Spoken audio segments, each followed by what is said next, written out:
ti fa sentire come se fossi tu il protagonista del grande schermo.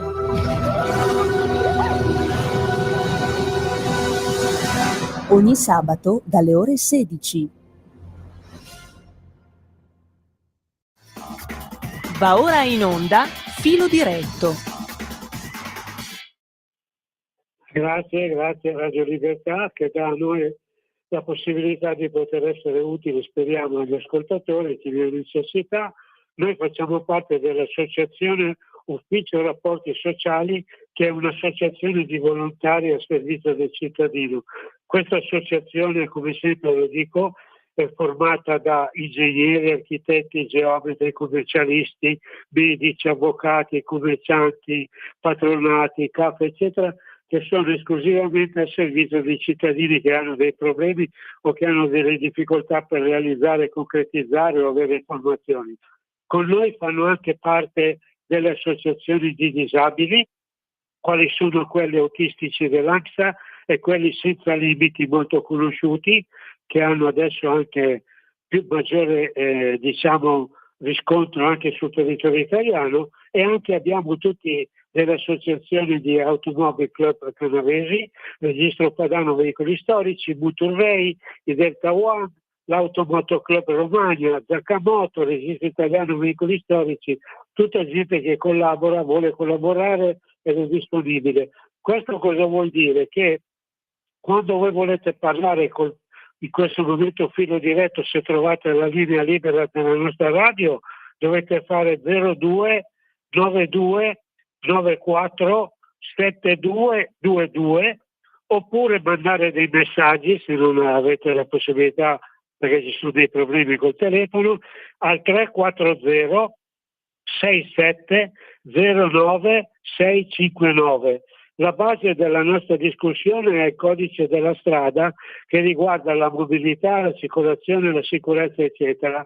E in più noi abbiamo l'email che è ufrapportisociali@libero.it e il numero di telefono dell'associazione è 328 07 15 232 e ci trovate a None dal martedì, mercoledì, giovedì e venerdì dalle 14 alle 16 a vostra completa disposizione. Voi telefonate, prenotate e noi vi diamo tutte le indicazioni possibili, immaginate, per poter risolvere i problemi e siamo anche in grado di migliorare certe situazioni. Questo lo dico perché così chi ci ascolta, che aumenta di numero perché poi si chiamano sempre, dovete sapere che con me c'è sempre più che il braccio destro, doppio braccio destro, l'architetto Arturo Caligaro, al quale io rubo sempre del tempo perché lui è sempre impegnato, essendo un personaggio politico della città di Moncalieri, e quindi anche chi lo ascolta è molto attento e lo segue con molto piacere. E quindi io ringrazio Arturo per essere presente, senz'altro sarà in collegamento, e per fargli 2 o 3 domande per quanto riguarda la prima parte. Poi nella seconda parte, Arturo, avremo con noi il presidente dell'Automoto Club Canavese, che è il nostro Ubaldo De Maria, per quanto ci sono due ricorrenze importanti che ce le faremo spiegare. Scusami Arturo se ti ho preso del tempo, però è giusto ricordare agli ascoltatori come stiamo, perché martedì, quando poi riprenderai tra 2 settimane in ufficio, hai già la gente che ti aspetta, sia per fare i documenti che, come sai, tu inviti a fare, a chiedere la carta d'identità, la patente, il codice ISPES, eccetera. Grazie Arturo, scusa, ma ci sono tante cose e poi ne parliamo perché inizieremo col parlare per quanto riguarda l'autovelox in Italia, che nessun autovelox in Italia è norma e nemmeno le multe per le ZTL sono legali.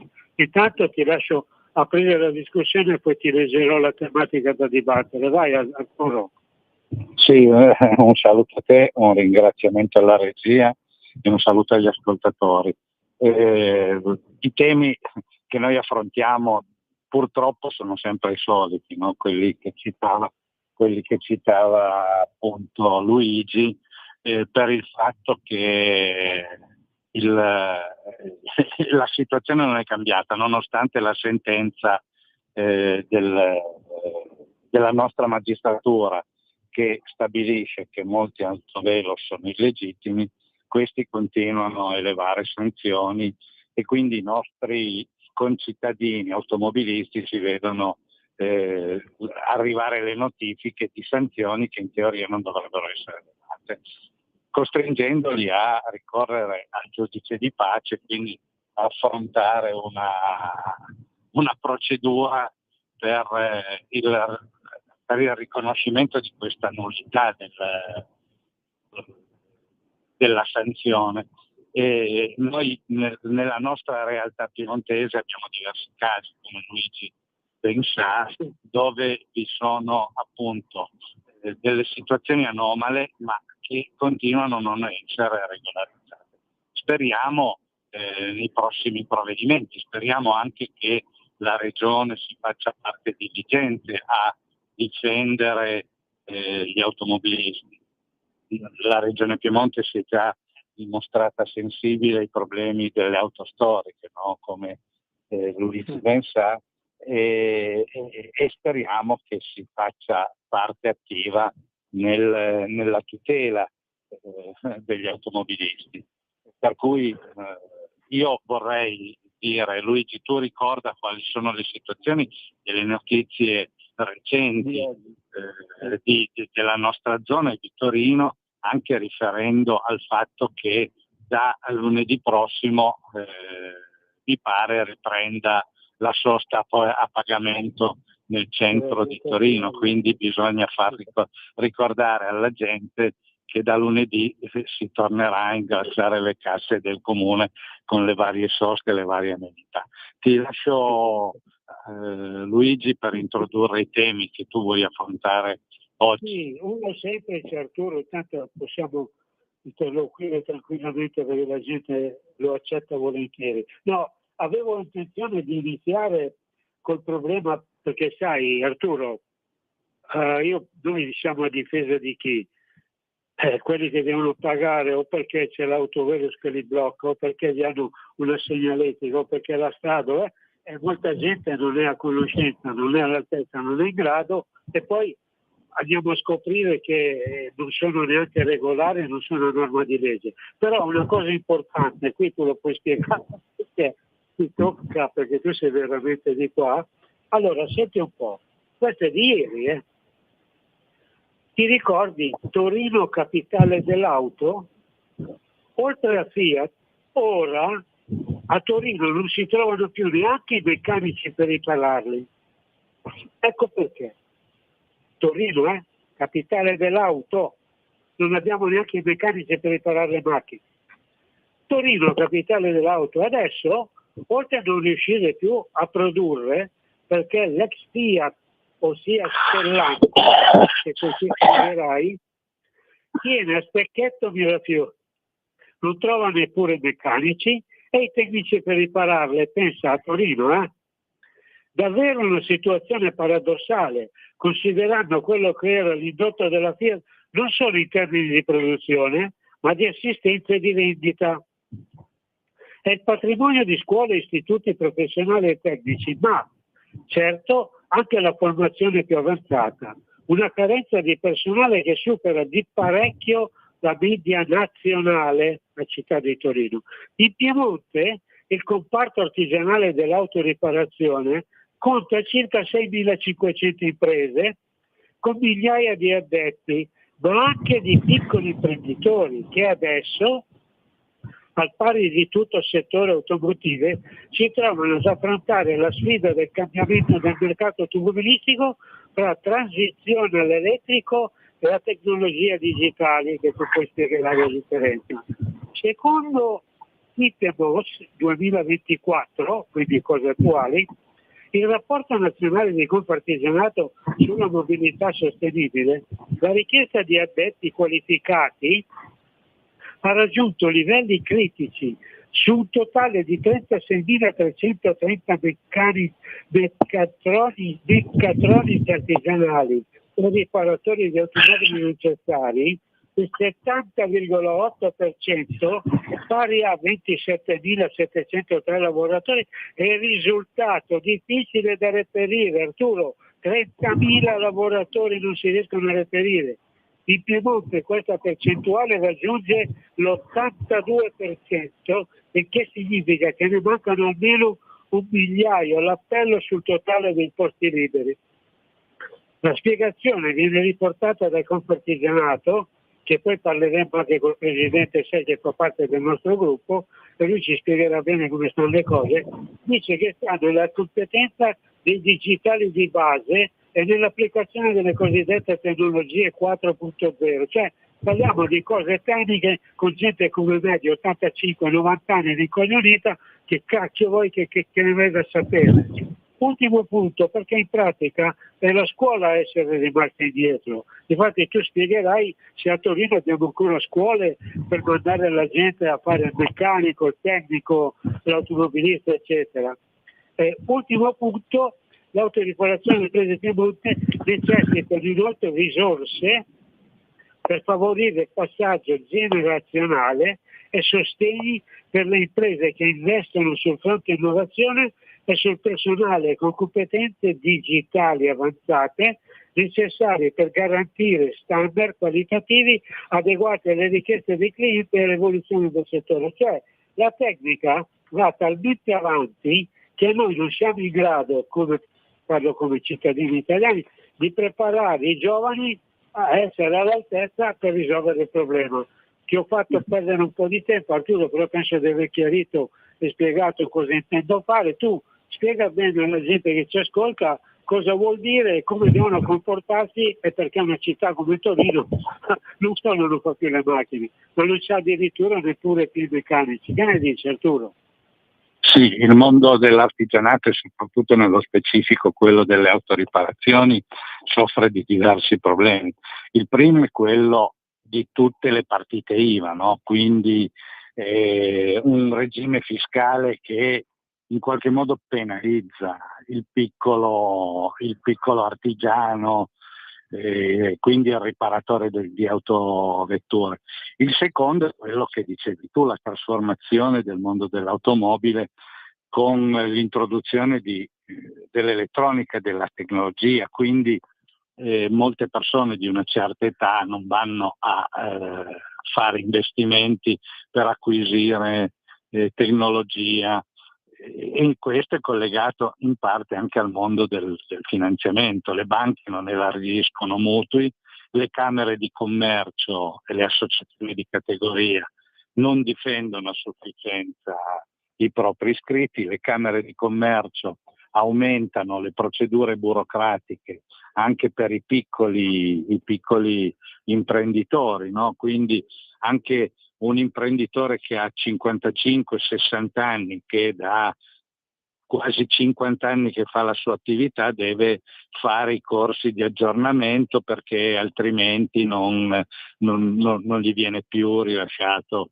il patentino, come se l'aggiornamento non venisse richiesto dal mercato e dovesse essere imposto per legge. Quindi una burocratizzazione del lavoro, e molti piccoli a questo punto preferiscono chiudere anziché rimanere aperti e assumere praticantati. Un altro tema è tutto il mondo del praticantato. Come fa una piccola officina che sta in piedi per misericordia ad assumere un praticante e fornirgli tutti i requisiti che la legge pretende che un praticante, un lavoratore abbia. Per cui nelle discussioni sui massimi di sistemi, su la realizzazione delle autovetture elettriche a Torino, su Stellantis o quant'altro, sarebbe molto importante che gli enti locali, regione, comuni, facessero la loro parte, sensibilizzare su questi temi, no? Quindi all'interno dei piani di sviluppo, della pianificazione territoriale, anche in questo contesto dovrebbero intervenire a semplificare un po' la parte burocratica, no? Non esistono sportelli unici, sono stati creati gli sportelli unici per una semplificazione, ma a volte si dimostrano una complicazione. E le norme urbanistiche affinché le piccole officine debbano rispettare determinati requisiti, il tema dello smaltimento dei rifiuti di pezzi di ricambio fa sì che appunto se non è un'officina grande e attrezzata, questo porta alla chiusura della piccola officina, lasciando tutto in mano alle grosse concessionarie, quindi le case ufficiali, alle officine delle case ufficiali che hanno le dimensioni alla porta per poter formarsi da loro il proprio personale, no? Quindi mandare i corsi di aggiornamento.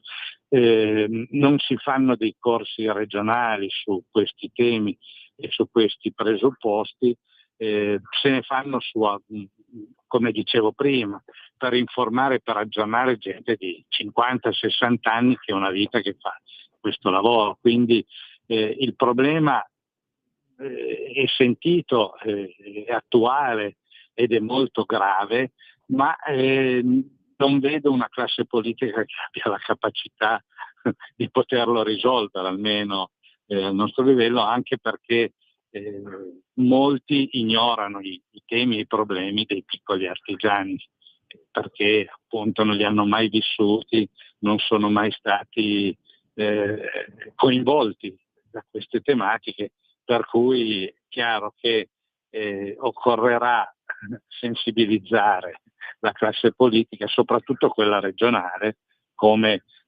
ti prepari a fare tu con la nuova giunta insediata da poco in Piemonte, interpellando appunto gli assessori deputati a queste cose. Quindi noi segnaleremo questi fatti e potremo proporre alcune idee innovative in questo settore, proprio sentendo chi svolge questo lavoro. Io la penso così, Luigi, tu cosa ne dici? No, c'è anche un altro punto, perché il tempo purtroppo vola. Perché, Arturo, devi poi spiegare come mai stanno arrivando, parliamo sempre del Piemonte, ma poi sta su tutto il territorio italiano, stanno arrivando delle nuove telecamere, però qui dice l'articolo, Arturo, che per multare servirà il vigile. Cioè, cosa vuol dire? Che vicino alla telecamera ci va il vigile? Aspetta un secondo.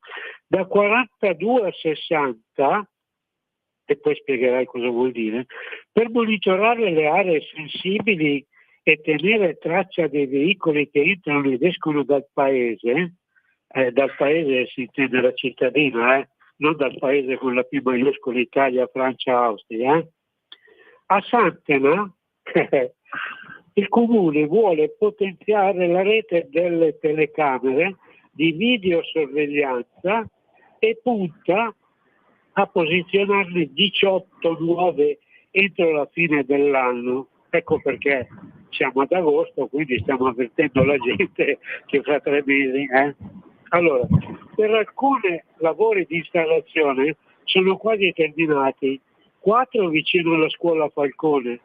Sto dando queste notizie per chi ci ascolta dalla città interessata, in questo caso da Santena.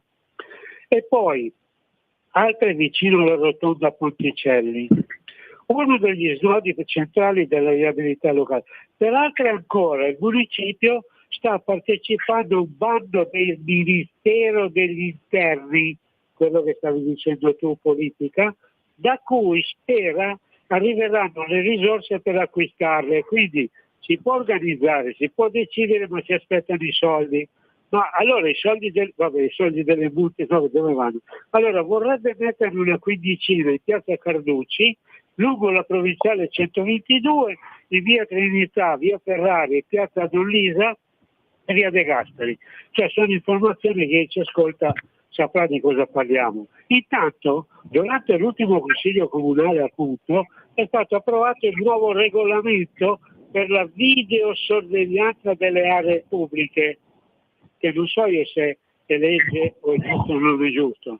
Quindi quello precedente relativo al 2007 e andava aggiornato, quindi è dal 2007 che non si faceva qualcosa. Tra questi ci sono la body cam, delle piccole telecamere che gli agenti indossano sulle loro divise, spiego cosa sono perché io non ho capito, e riprendono ciò che hanno davanti mentre sono in servizio. Quindi il regolamento vanno attivate solo in caso di effettiva necessità e l'operatore deve avvisare i presenti che sta avviando una registrazione. L'avviso deve anche emergere nel contenuto delle immagini registrate. Noi non siamo contro né la polizia né gli interessi né la legge, noi spieghiamo cosa c'è scritto. Poi Arturo, tu riesci a chiarire ancora meglio, sentiamo cosa ne pensi di questa forma di Sant'Anna, ma che poi riguarderà tutte le città, che ne dici? Sì, questo è per sopperire alla mancanza di personale per il presidio delle strade e dei territori. Si pensa che lasciando alle telecamere il presidio dei territori diminuiscano i fatti delittuosi. E questo non è vero, perché tu sai benissimo che intervenire quando il fatto delittuoso è avvenuto è molto più complicato poi procedere a reprimere questi reati che non prevenirli. Allora, la presenza, come diciamo sempre noi, delle forze di polizia sulle strade, se uno volesse effettivamente fare sicurezza, è prioritaria. Con l'uso delle telecamere lo vediamo, si crea una rete di un grande fratello. Io non so cosa ne dice l'Authority per la privacy, ma un grande fratello che per adesso vengono messe solo ed esclusivamente per sicurezza. Però queste telecamere sono in grado di leggere le targhe, verificare se tu hai la revisione, se hai l'assicurazione, se sei euro 2, euro 3, euro 4 e quindi di conseguenza sanzionarti, ed è un ulteriore introito per le casse pubbliche. Allora io ho questo timore, quindi la nostra contrarietà a piazzare delle telecamere senza una garanzia che queste servano unicamente ed esclusivamente per questa presunta sicurezza, perché per me non è sicurezza intervenire dopo che il fatto delittuoso è avvenuto, ma bisognerebbe prevenirlo. Queste telecamere le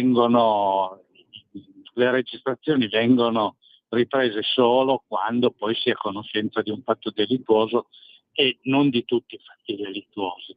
Per cui il problema è proprio questo: si rischia di avere un grande fratello che porterà ulteriori risorse alle casse comunali con le sanzioni fatte poi solo ed esclusivamente sulle autoveicoli. Quello che dicevi tu in parte è un tema importante. I soldi delle sanzioni fatti con questi strumenti dovrebbero andare a garantire la maggior sicurezza e gli interventi per implementare questa sicurezza. Una parte di queste risorse, lo sappiamo benissimo, vengono utilizzate per altri scopi che a volte non sono condivisibili, ma questo è fin quando non ci sarà anche questa situazione ripresa con una legislazione univoca che non tuteli solo le amministrazioni locali, ma tuteli proprio anche la vita privata dei cittadini e soprattutto quella degli automobilisti. Se non c'è un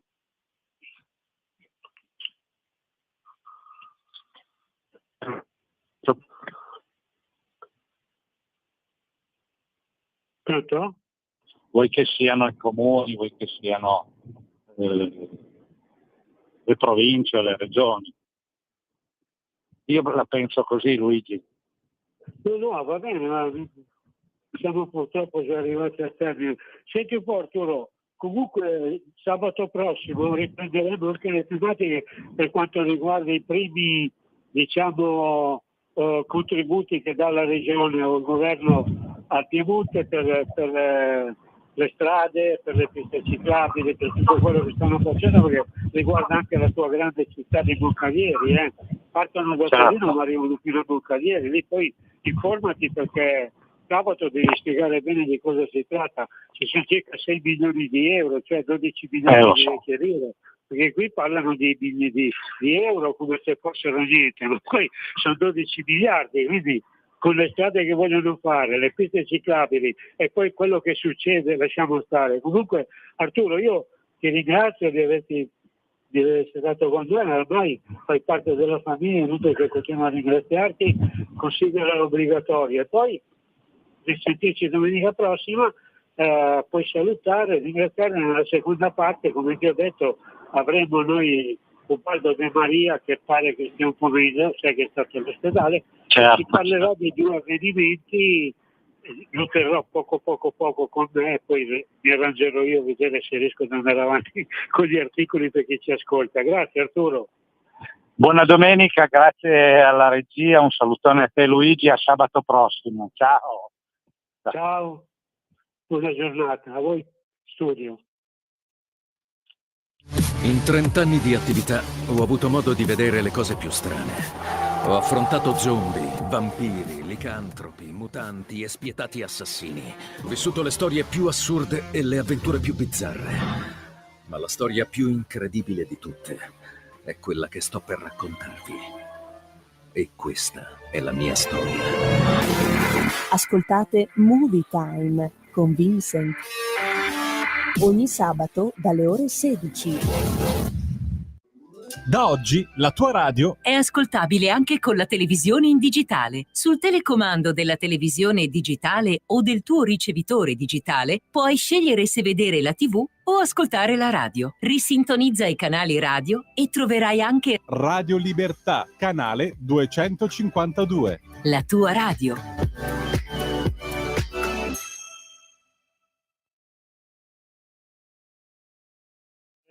Grazie regista, grandissimo Andrea.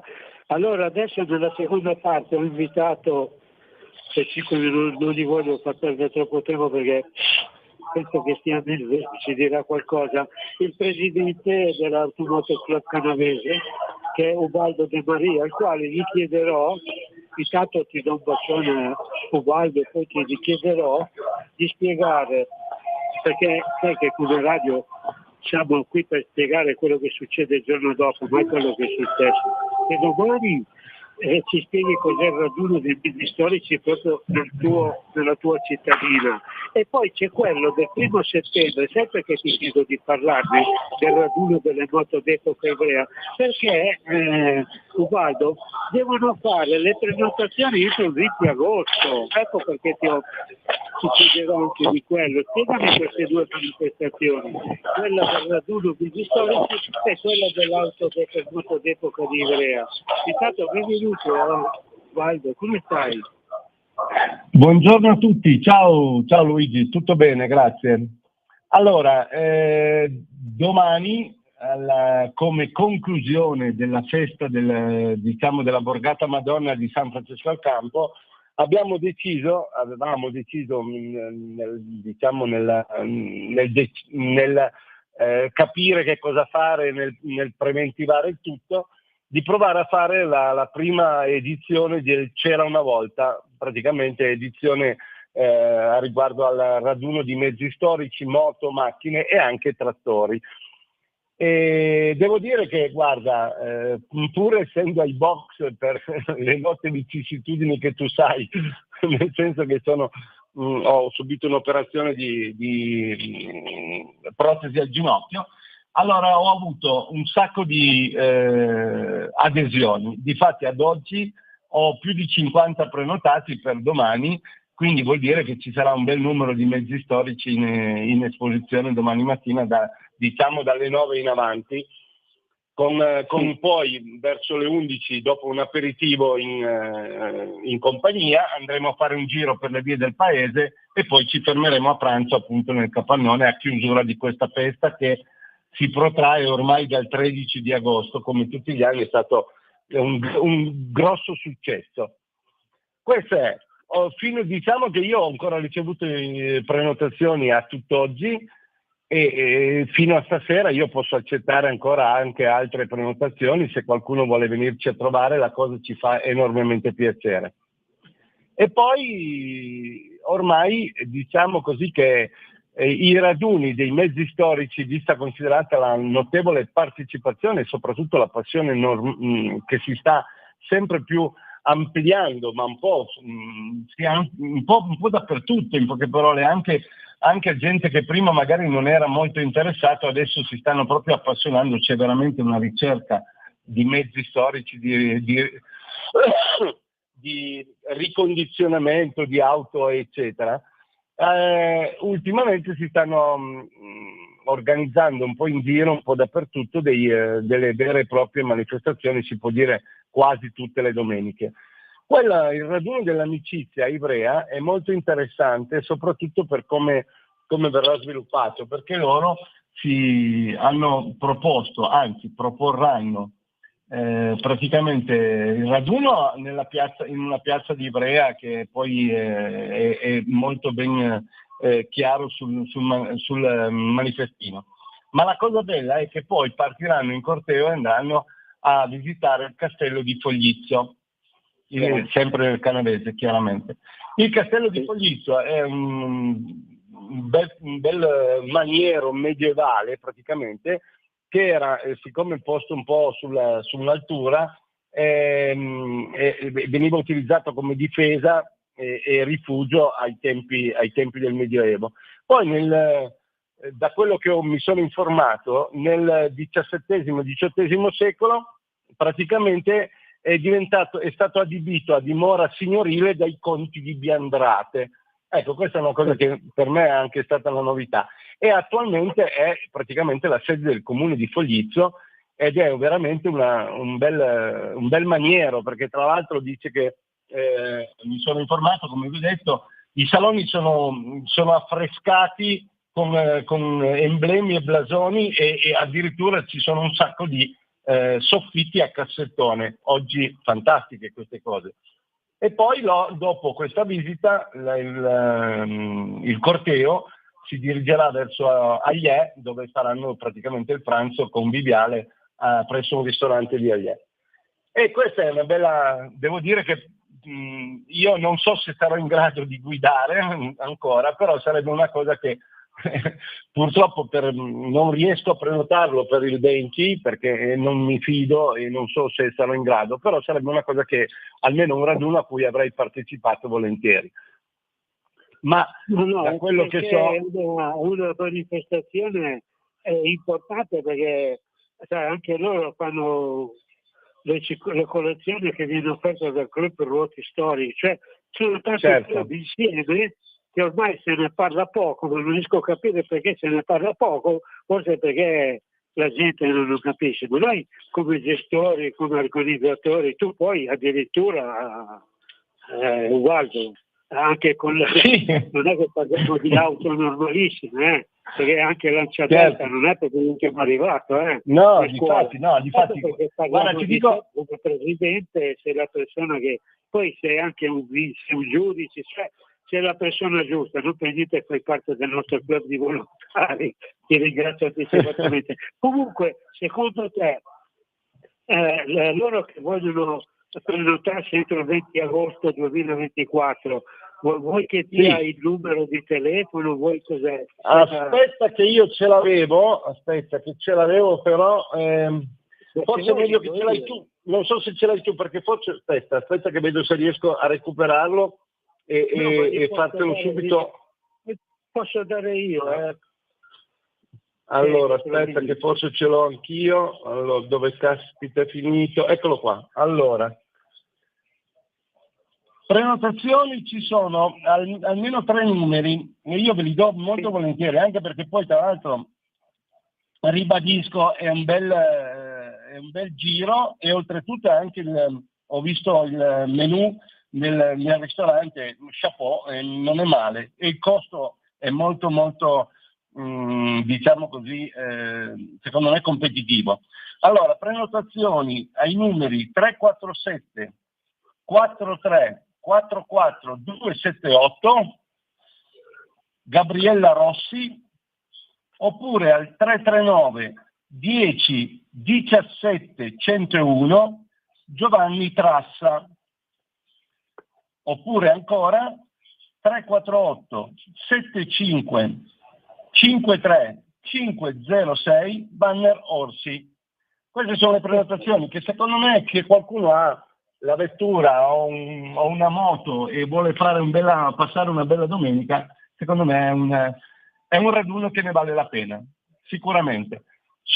Ultima cosa, devo dire, per la prima volta che organizziamo e che lo organizzo per la festa di questa borgata del mio paese, devo dire che ho ricevuto veramente un numero molto oltre le mie aspettative, e tra l'altro la cosa che mi fa piacere, devo dirlo, che anche alcuni miei colleghi e compagni del Delta One vengono a trovarmi con le Delta, purtroppo quelli che non possono venire e mi hanno avvisato che non potranno venire perché sono in vacanza, giustamente.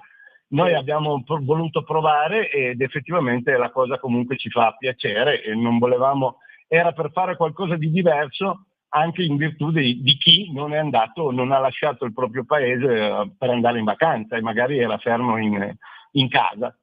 Ok? Quindi ancora, se qualcuno vuole partecipare, il mio numero, se qualcuno vuole partecipare, vuole farmi una telefonata, lo dico in diretta, 348 736 1420, io sono Ubaldo e sono disponibilissimo. Grazie.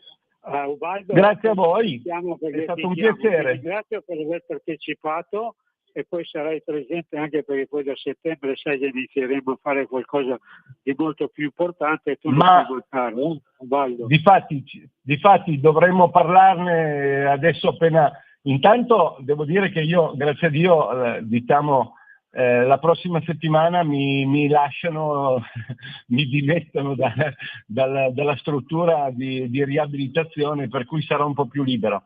E soprattutto dovremo parlare sicuramente del amici miei, io l'anticipo già che il 15 settembre, cioè 13, 14 e 15 settembre ci sarà il Salone dell'Auto a Torino all'aperto, la nuova edizione, e il 15 ci sarà addirittura il ritrovo di amici miei, quindi la manifestazione organizzata da Michi Biasion, che praticamente porterà un bel numero di Delta in quel di Torino e soprattutto a visitare poi l'Heritage, che è una cosa bellissima, un salone bellissimo della storia del nostro gruppo Fiat, Alfa Romeo e Lancia. Ok, ma ne parleremo meglio la prossima volta. Grazie Baldo. Vi auguro una buona domenica a tutti e un buon weekend lungo. Ok? Mi raccomando, poi ti chiamo. Grazie Luigi, un bacione, poi ci sentiamo. D'accordo? Sì, grazie. Io ringrazio. Ciao a tutti. Ciao.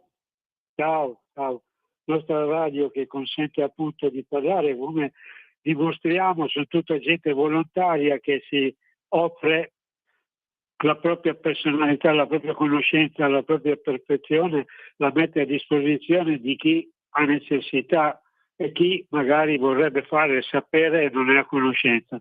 Quindi sono piccole cose, però noi parlando dal Piemonte, parlando da Torino, diciamo quello che succede, lo spieghiamo, lo chiariamo. Adesso entriamo nel merito anche, abbiate pazienza, il vecchietto vi parlerà un attimo, perché qui c'è scritto, ho scritto urge perché secondo me chi ci ascolta potrebbe essere anche interessato. Se volete, come ho detto prima, chiedere o fare qualcosa, mandate pure dei messaggi al 340 67 09 659, date delle indicazioni oppure mandate delle email a ufrapportisociali@libero.it e noi leggeremo, vedremo, poi vi daremo delle risposte, perché qui dice addio motori termici, le accise che fine faranno, la strategia del governo, perché noi leggiamo quello che c'è scritto, non ci inventiamo niente, quindi nessuno ci ha mai contestato in questi 25 anni e non ci contesteranno neanche nei prossimi 25. Allora, Le auto termiche hanno una data di scadenza e sulle accise il governo dovrà esprimersi, ma al momento regna una spaccatura tra due correnti di pensiero. Noi non andiamo a vedere quali sono, leggiamo e basta. Il futuro della mobilità è green, ma a che prezzo? In Italia il dibattito sull'introduzione di nuove tasse sulle ricariche delle auto elettriche B e V. A proposito, domenica prossima avremo un dirigente delle auto elettriche, l'ingegner Cudia, il quale vi farò le stesse domande e vi spiegherà bene di cosa sta succedendo e a che punto sono. Si accede tra le esigenze di sostenibilità ambientale e quelle di bilancio statale. Bisogna trovare una soluzione che magari non soddisferà appieno nessuno, ma quantomeno rappresenterà un valido compromesso, cioè si cercherà di fare un 50-50, come sempre in tutte le cose. Si parte a 100 sapendo che con 50 ti accontenti, come quando eravamo nel sindacato, noi facevamo le battaglie, andavamo nelle assemblee e chiedevamo 100 sapendo che se raggiungevamo il 50 era il massimo che potevamo avere. I dirigenti sapevano che chiedevamo 100 per arrivare a 50, facevamo 2 o 3 giorni di sciopero, poi ci trovavamo, davano il 50 e risolvevamo il problema. Così democraticamente avevamo scioperato per una richiesta giusta, il padrone aveva preso atto della richiesta giusta e dava ragione, però alla fine potevamo evitare di perdere anche quelle 3 giornate di sciopero, punto. Terzo, spaccatura nel governo. Dal governo arrivano segnali precisi.